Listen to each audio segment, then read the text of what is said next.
Audio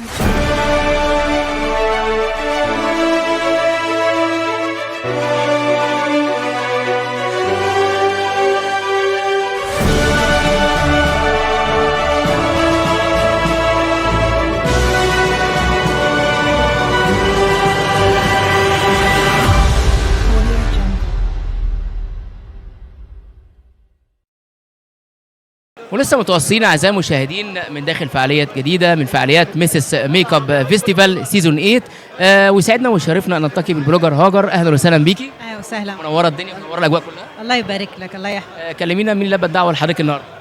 والله ان احنا جينا من الساعه الصبح الساعه 10. مين اللي بعت لك الدعوه؟ هنا المهرجان، لجنه التحكيم هي اللي اول سيزون ليكي النهارده؟ انا صراحه اول سيزون ليا في المهرجان. بنفسك الساده مشاهدين اكتر. هاجر من الغردقه، عندي 36 سنه. يعني حابه مجال الميك اب من زمان، يعني بقالي دلوقتي يعني 10 سنين يعني حابه الميك اب. انا شايف النهارده في كوكبه من الحضور من النجوم، الميك اب ارتست طبعا والبلوجر والصحافه والاعلام والفن. ايه اللي لفت انتباهك النهارده من الحفل والتنظيم؟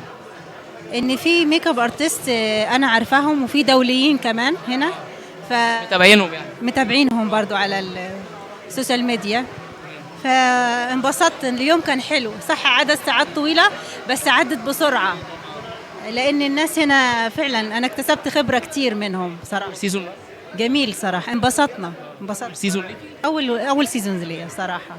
موفقه. وكلمينا قبل ما اختم اللقاء كده، ايه حلمك اللي جاي الفتره القادمه ان شاء الله؟ انا شغاله مع الفنانين، لسه مبتديه معاهم يعني. انا عايزك تقولي الكلام ده.